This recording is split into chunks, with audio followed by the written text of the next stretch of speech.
THG News Today. Good morning. Good morning. Good morning. It's Mervyn Hanley. I trust that you had yourselves a wonderful weekend. We here at THG Network, we certainly did. I can speak for the team, I'm sure.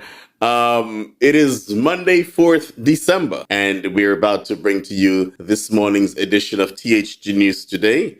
Boy, oh boy, many are talking about the interview last night that I had with the Honorable Sean K. Richards out of Sinkits. He's the leader of the People's Action Movement. He had quite a lot to say, didn't he? Very direct, and you can tell also very torn. He's torn from that decision or whether or not he will stay on as the leader of the People's Action Movement. And I'm sure in a couple months we'll know what that decision is. And if you have not watched the interview, it's right here, right on this YouTube channel. You just scroll down and you'll find it. You know, that is why it is so important to subscribe. Subscribe to our YouTube channel. Yeah, it's right here. When we go on a commercial break or while I'm reading the news, just subscribe right there. And you won't miss any news, entertainment, weather, information, and of course, interviews like the one we had last night with the Honorable Sean Richards. So come on and just subscribe. Tell you what, let us hear from Carin Suns, and we will be right back with THG News Today, the most talked about news channel. We'll be back.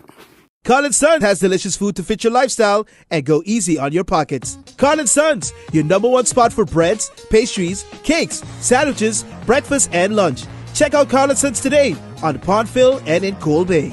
The holidays are here and so is the Christmas ham at Carin Suns. Get your Christmas ham sandwiches or Johnny cakes this season. Add a choice of cheese or egg or have all three. You can't go wrong with either one. Follow them on Facebook and don't forget Fun Mouse is your friend at Carin Suns.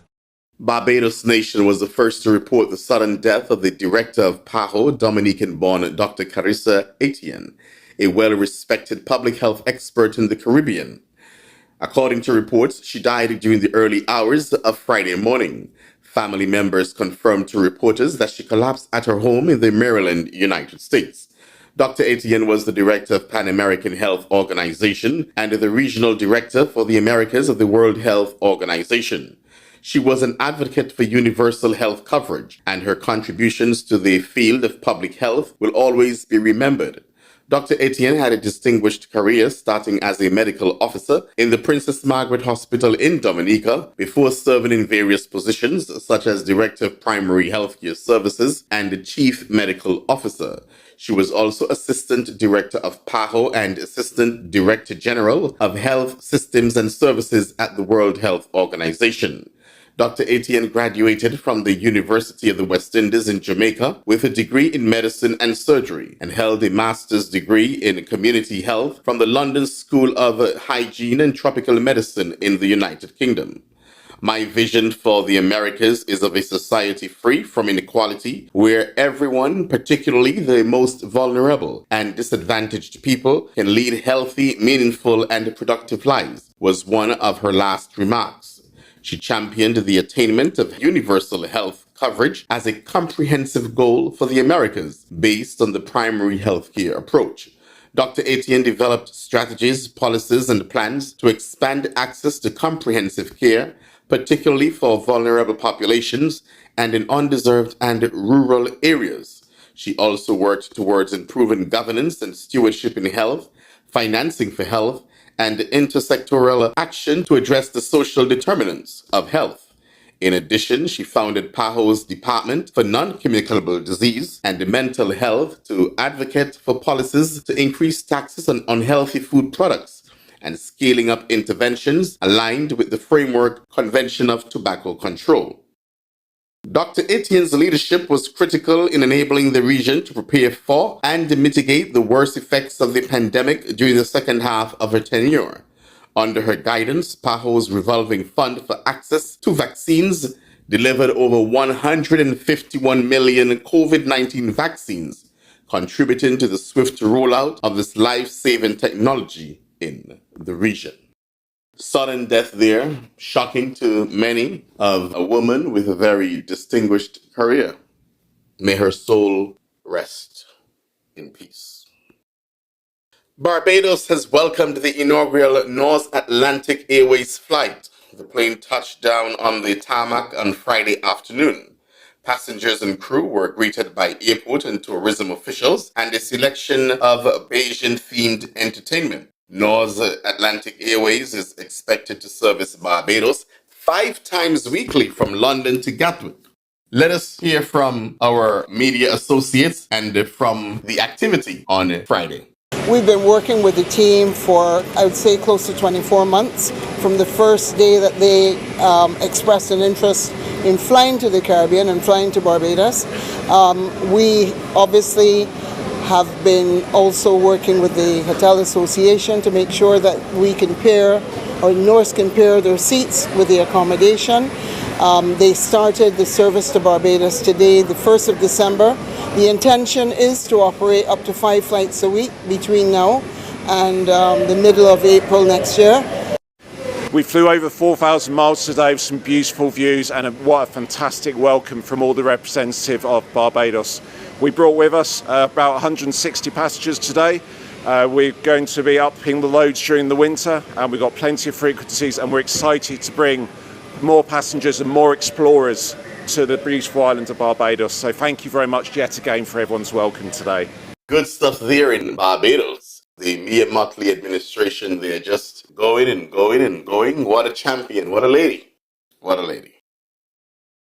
Now with some sad news out of Nevis. The police are investigating a vehicular accident that claimed the life of Steadroy Sturge of Barnscott. The incident occurred on Saturday evening between 6:45 and 7:45 p.m. along the bypass road in the vicinity of the occasion's area. Initial investigations indicate that Mr. Sturge was traveling along the bypass road when he lost control of his vehicle, which collided with a utility pole and overturned off-road. Mr. Sturge was thrown from the vehicle, and his passenger, Rashid Forbes of Barnscott, sustained injuries and was transported to the Alexandra Hospital via ambulance. Mr. Sturge was pronounced deceased at the scene. The crime scene unit of the Royal St. Christopher and Nevis Police Force processed the scene. The Royal St. Christopher and Nevis Police Force expresses its sincere condolences to those affected by this incident. The public will be kept appropriately informed of developments as the investigation progresses. This is a hard one. Condolences on behalf of THG News Today and the THG Network to those in the Barnscott community of Nevis and to his family and friends. And we have a story here out of Uganda where a 70-year-old woman has given birth to twins. I did not say 17, I did not say 27, I did not say 37, 70. The Bible promised us 70 to live, right? But here is this woman, twins. So Safina delivered a boy and a girl via cesarean at a fertility center in Uganda. Safina, who is one of the oldest women to give birth, told local media it was a miracle. The hospital congratulated her, saying it is more than a medical success. It's about the strength and resilience of the human spirit. Dr. Edward Tamale Sali, a fertility specialist at the Women's Hospital International and Fertility Center, told BBC Report their mother used a donor egg and her partner's sperm for the in vitro fertilization procedure. The babies were born prematurely at 31 weeks and placed in incubators. Dr. Sali says they are currently stable. As for the 70-year-old, she told Uganda's Daily Monitor newspaper that her pregnancy had been difficult as her partner abandoned her when he realized she was going to have twins. Jeez. Wait, how old was this man? You frightened the poor old man. I mean, imagine a 70-year-old. Oh my goodness. Well, anyway. Men don't like to be told you're carrying more than one child. This is what the lady's saying, mind you. Ever since I was admitted here, my man has never showed up, she said. That is not good. This is her second delivery in 3 years. She gave birth to a baby girl in 2020. Well, this woman liked to do that stuff in her old age. She said she had wanted to have children after she was mocked for being childless. I looked after people's children and saw them grow up. I wondered who would take care of me when I grow old, she quoted as saying. Wait a minute. She said, I wondered who would take care of me when I grow old? So, with respect, you are up there in age. So you just delivered twins.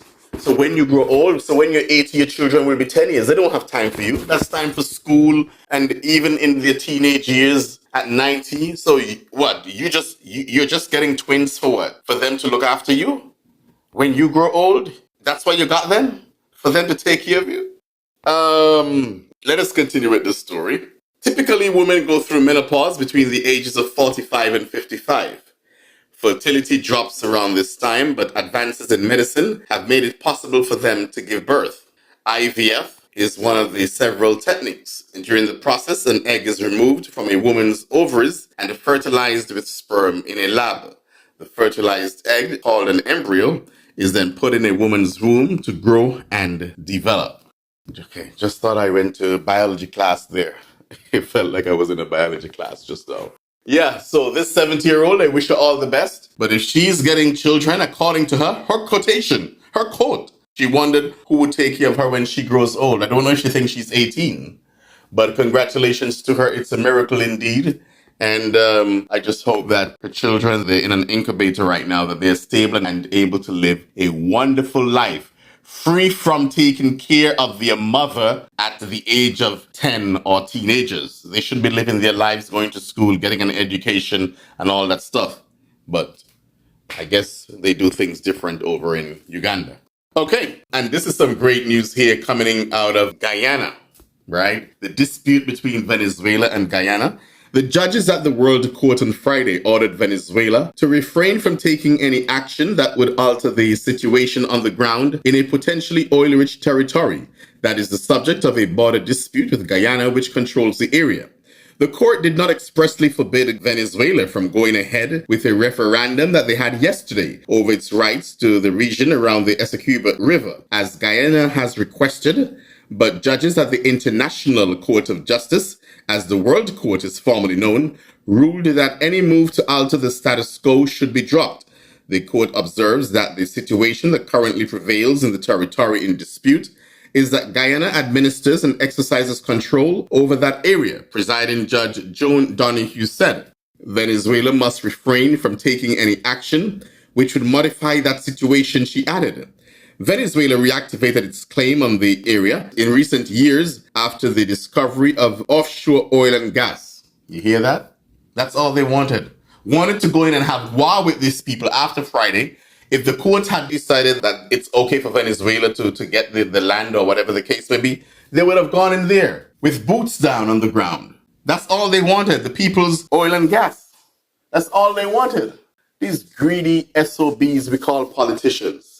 The maritime border between the two countries is also in dispute. And of course, we'll continue to follow this story, but you just can't get over these politicians and these government. They were there all the time. Yes, they had their disagreements, but they were there all the time. Guyana was there all the time. And as soon as they strike gold, no pun intended, with oil and gas in that particular area, here comes Venezuela, ready to go down there with boots, with soldiers, invade the people's territory, and God knows what would have happened. I'm so happy that this court decision came as it did. And it was a right decision in my books. But you know what I'm disappointed in, though? The CARICOM, they're members of CARICOM, some of them, that they just stood there silently. They did not defend Guyana, and they did not want to touch or offend their friends in Venezuela. Some prime ministers in our own CARICOM organization. Shame on you. Shame on you. That brings us to the end of THG News for today. Don't go yet. We're going to end with this song in tribute to Guyana. It is such a beautiful song. This is the perfect way to end our show. A song done by Juliana Karamchand, a beautiful, adorable little girl. You'll see her shortly. And Bunty Singh. And the name of the song is Not a Blade of Grass. It's a beautiful one. Do not go anywhere. You have to hear it. My great producer, let's end with that song right here on THG News Today. Have a good morning, everyone. Have a great day. Take care until tomorrow. Here is the song. Have a good one. We are a peaceful people, struggle as we struggle, and we don't look for trouble, just ask around. But when outside faces from foreign places talk about taking over, we ain't backing down. We ain't giving up no mountains, we ain't giving up no tree, we ain't giving up no river that belongs to we. Not one blue sake, not one rice grain, not one grass, not a blade of grass. This land is all I know. We're gonna make it somehow. We will bend like a bow, but never break. Our fathers came here, and they lived and died here, and we ain't moving nowhere, make no mistake. We ain't giving up no mountains, we ain't giving up no tree, we ain't giving up no river that belongs to we. Not one blue sake, not one rice grain, not one grass, not a blade of grass. We love the open county of the Rupununi and the Essequibo, daytime or night. Though we may criticize it, this is our home, we love it, and we need to keep it. We have that right.